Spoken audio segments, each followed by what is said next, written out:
Okay, so as you saw, we put down about 435 wheel horsepower and 510 pound-feet of torque on our final tune. That's really strong numbers, and that was a very conservative tune too. We ran fairly conservative timing, considering we were spraying meth as well, and we actually lowered the boost 1 or 2 psi as well at peak to try to flatten out the torque curve and keep it from being too unmanageable. But yeah, it's so far so good. It's very streetable. It's very controllable, predictable. Throttle response is a lot better. It builds boosts faster in low gear, which is great. But yeah, even then, it's important to note our baseline was 373 wheel horsepower and 450 pound-feet of torque, which is crazy. We were expecting like 320, 330 at the wheels on the baseline, because that's basically a stock tune, or in theory, kind of a stock tune. It's not supposed to put down that much. But anyway, yeah, it's great results from the tuning. I'm really glad we got that done. And even with this conservative tune, it still drives really nicely. So without further ado, let's take it for a drive.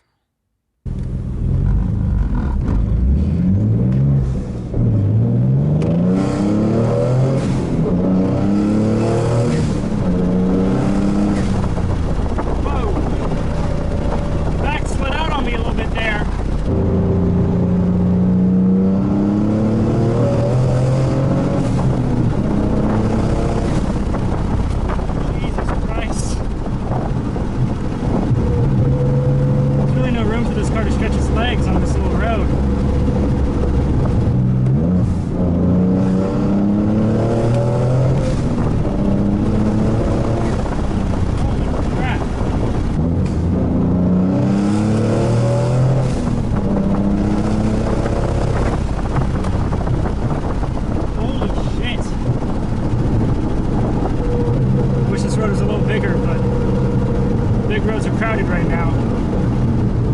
Yeah, this road is really bumpy. It's not ideal for a solid axle car, but good God, this thing likes to pull now. I wish I could show you the road surface. It really sucks. This is a tiny little country road, and it's no runoff at all. Very narrow 2-lane road, and it's kind of frightening when you're kind of sliding around a bit, when the back end is just skipping over the bumps. But yeah, I guess it's better than a big public highway. I don't know.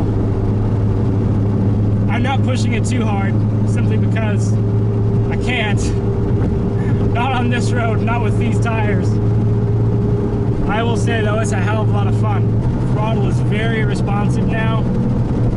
And more importantly, it's just so much torque. There's no traction control, there's no stability control, there's nothing to save you from making a mistake. It's just you and the car. And, you know, that sounds great in theory, but it can be a little scary sometimes. Oh, just bottomed out. These springs are a little too soft, dampers are a little too soft. It's just a very soft setup right now. It's very street oriented. It's BMR street springs with Coney STRTs, for those who aren't aware, and those are very mild springs and very mild dampers. They're not really made for high performance use. They're made for, you know, people who want a lowish street car, and they work well for that. They ride very nicely, very soft.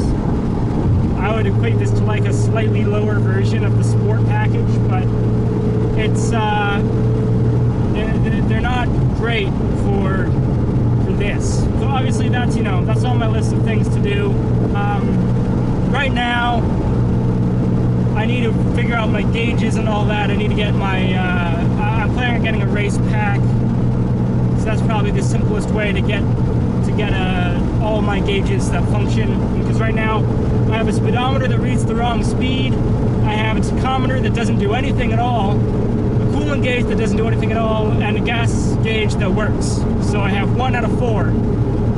That's not a great success rate. I have my my SCT X4 here. That's what I actually use for gauges. I've got coolant and boost and RPM on there, but it's kind of a small display and it's not easy to read at a glance. So it's not it's not the best by any means. That's kind of why I want the IQ3S. It'll have all this stuff and then some, and I'll be able to read it at a glance. It'll have shift lights and all that jazz, but it's not cheap.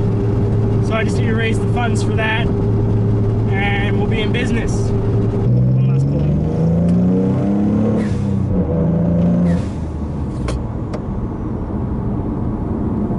Anyway, all right, well, thank you for watching, and I will see you soon.